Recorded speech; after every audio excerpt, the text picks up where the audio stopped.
ফেব্রুয়ারিতে ক্ষমতায় আসার পর থেকেই পে স্কেল নিয়ে আশা দিয়ে যাচ্ছে বিএনপি সরকার। যদিও সরকারের পক্ষ থেকে আনুষ্ঠানিকভাবে তেমন কোনো তথ্যই সরবরাহ করা হয়নি।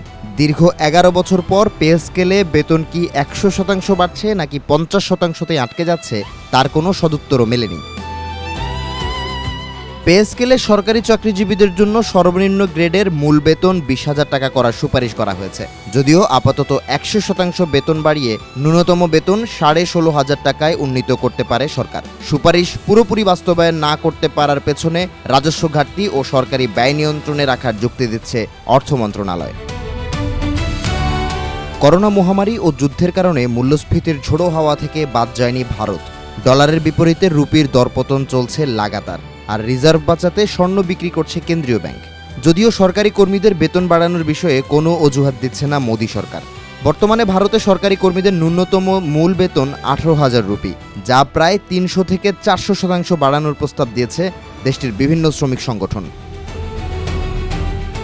এতে বেতন পৌঁছাতে পারে 52,000 রুপি থেকে 72,000 রুপির মধ্যে। শেষবার 2016 সালে সপ্তম বেতন কমিশনের সুপারিশ কার্যকর করা হয়েছিল, ফলে সর্বনিম্ন বেতন 7,000 থেকে বেড়ে দাঁড়ায় 18,000 রুপিতে। বর্তমানে বাংলাদেশের প্রথম শ্রেণীর কর্মকর্তার মূল বেতন 22,000 টাকা, যা রুপিতে কনভার্ট করলে দাঁড়ায় প্রায় 17,150 রুপি। অর্থাৎ ভারতের একজন সরকারি ঝাড়ুদারের বেতন বাংলাদেশের প্রথম শ্রেণীর বিসিএস ক্যাডারের চেয়েও 850 রুপি বেশি। প্রতিবেশী দেশটিতে নতুন পে কমিশন শ্রমিক সংগঠনের প্রস্তাব বাস্তবায়ন করলে এই ব্যবধান বাড়বে কয়েক গুণ। ভিন্নমুখী পরিস্থিতিতে বাংলাদেশ সরকারি কর্মকর্তা কর্মচারী কল্যাণ সমিতির আহ্বায়ক বলছেন, বাজেট শুরুর আগে পে স্কেল নিয়ে সরকারের বিবৃতি দেওয়া উচিত। এতে কর্মচারীদের মধ্যে থাকা হতাশা কিছুটা কমবে, বাড়বে রাষ্ট্রের প্রতি কর্মচারীদের দায়বদ্ধতা। এছাড়াও মেধাবী ও যোগ্য ব্যক্তিদের সরকারি চাকরিতে যোগ দেওয়ার প্রবণতাও বৃদ্ধি পাবে।